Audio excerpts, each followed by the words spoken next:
cette maison. Elle est sans aucun doute le lieu le plus hanté, le plus célèbre et le plus maudit du monde. On l'appelle la maison du diable. Des meurtres atroces s'y sont déroulés et l'horreur n'a fait qu'y grandir. Bienvenue dans l'histoire glaçante de la maison hantée d'Amityville. Amityville, une petite ville tranquille des États-Unis, à seulement 1 heure de New York City.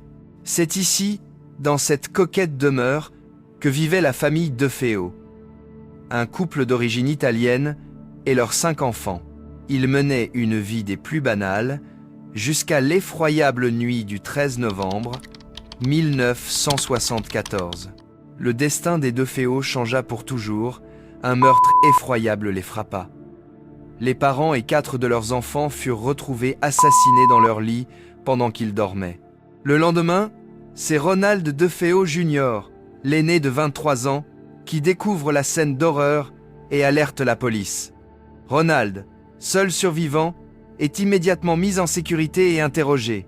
Il prétend s'être absenté cette nuit-là, incapable de dormir, parti faire une balade en voiture. Il ne découvre le carnage qu'en rentrant le soir, après sa journée de travail. L'enquête s'enlise. La police craint un tueur qui aurait ciblé toute la famille. Mais quand ils interrogent le voisinage, c'est le silence absolu. Personne n'a rien vu, personne n'a rien entendu. Pourtant, des rumeurs troublantes circulent. Loin de l'image de la famille parfaite, des voisins décrivent Ronald Jr. comme un jeune homme violent, souvent en conflit avec son père.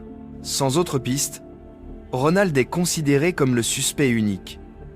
Soumis à de très longs interrogatoires, le jeune homme lâche l'impensable. C'est lui. Il avoue être l'auteur de ces terribles meurtres. Il décrit la scène avec une froideur déconcertante. Réveillé à 3h15 du matin, sans raison apparente, il aurait saisi un fusil et aurait tiré sur chaque membre de sa famille endormi. Puis, il serait parti travailler. Normalement. Mais ses aveux ne font qu'épaissir le mystère. Ronald a tiré 9 coups de fusil de gros calibre. Les reconstitutions sonores le confirment. Un seul coup s'entend jusqu'à 5 pâtés de maison. Comment Ronald a-t-il pu tirer 9 fois à 3h15 du matin sans qu'aucun voisin n'entende quoi que ce soit? Les 6 membres de la famille ont été retrouvés morts dans leur lit. Les premiers coups de feu auraient dû réveiller les autres. Ils auraient dû fuir, hurler, tenter de se défendre. Mais non, aucune trace de lutte. Les autopsies sont formelles. Les cadavres étaient à l'endroit exact où ils ont été tués, et aucune trace de somnifères n'a été trouvée dans leur sang. La police commence à se demander. Ronald était-il seul? Si tout le monde est mort dans son lit, n'y avait-il pas un complice? Quelqu'un pour les tenir en joue pendant que Ronald tirait? La question reste en suspens. L'horreur laisse place au procès. L'avocat de Ronald, confronté à l'indicible, interroge son client. Et c'est là que l'histoire prend une tournure surnaturelle. Ronald se confie. Cette nuit-là, quand il s'est réveillé dans son lit, une femme aux mains noires serait apparue devant lui. Elle se serait approchée, lui aurait glissé le fusil entre les mains et lui aurait ordonné de tuer toute sa famille. Au tribunal, il affirmera « Je ne me contrôlais pas, je n'étais pas en contact avec la réalité, je n'avais aucun contrôle. » L'avocat plaide la folie. Mais la justice ne veut rien entendre. Ronald est jugé coupable, condamné à la prison à perpétuité.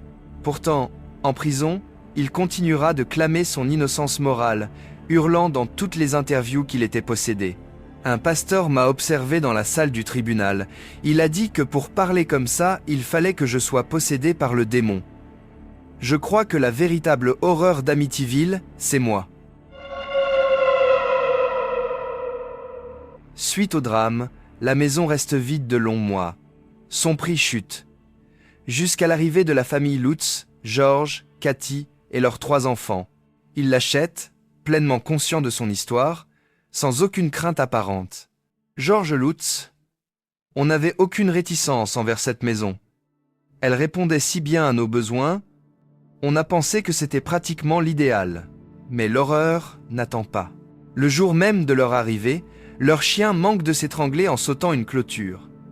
George fait venir un pasteur pour bénir les lieux. Mais à peine arrivé dans la chambre à l'étage, le pasteur entend des voix lui ordonnant de quitter les lieux immédiatement. Il reçoit ensuite une gifle invisible.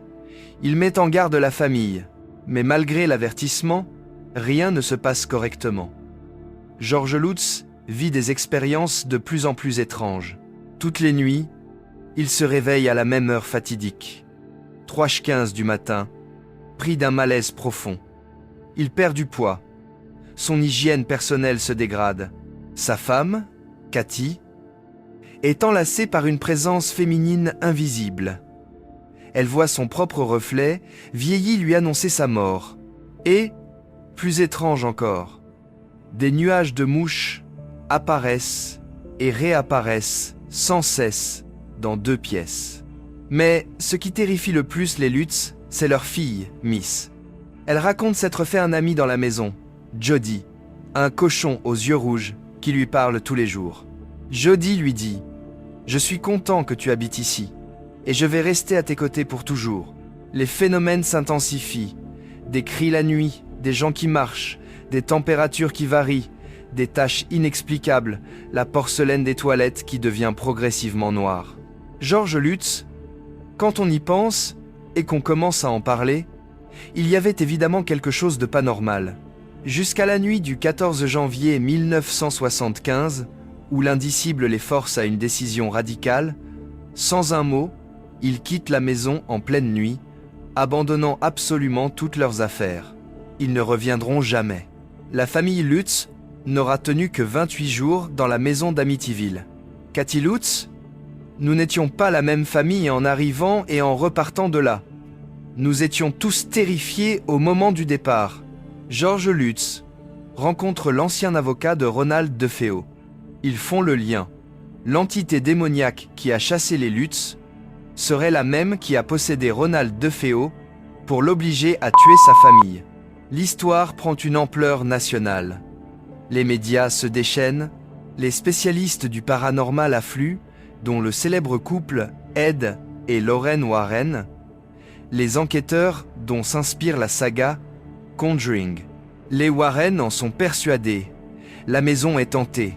Lorraine perçoit des créatures non humaines et Ed sent la présence d'une entité tapie dans la cave. Au cours d'une de leurs enquêtes, un photographe installe une caméra automatique. L'appareil prend une série de clichés. L'un d'eux crée la panique. On y voit clairement la silhouette d'un petit garçon aux yeux brillants, regardant l'objectif. La police locale identifie immédiatement l'enfant, le jeune Mark DeFeo, l'un des enfants assassinés par son grand frère 1 an plus tôt. La ressemblance est frappante.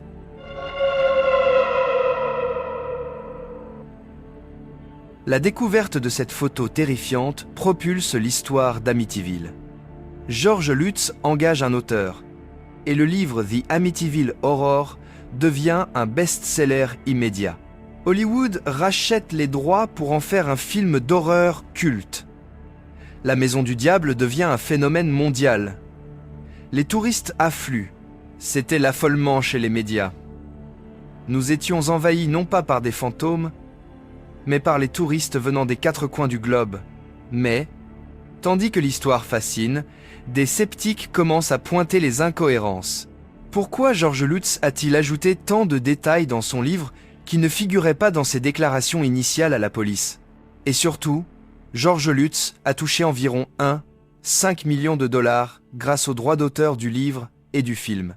Pour les sceptiques, c'est évident. Lutz est un menteur.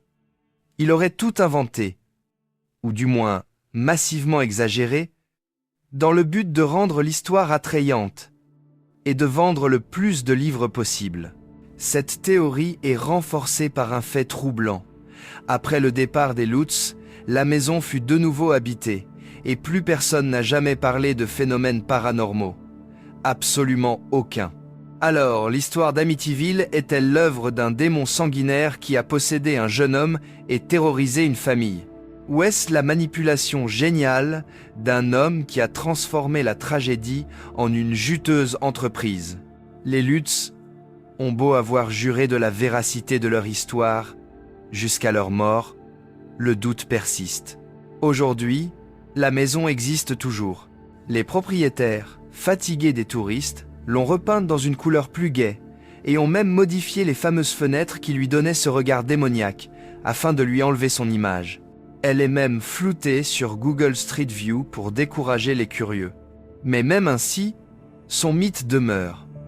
Le mystère de ce qui s'est réellement passé au 112 Ocean Avenue restera à jamais gravé dans les annales de l'horreur. Bon pour vous, cette histoire est-elle vraie ou pas?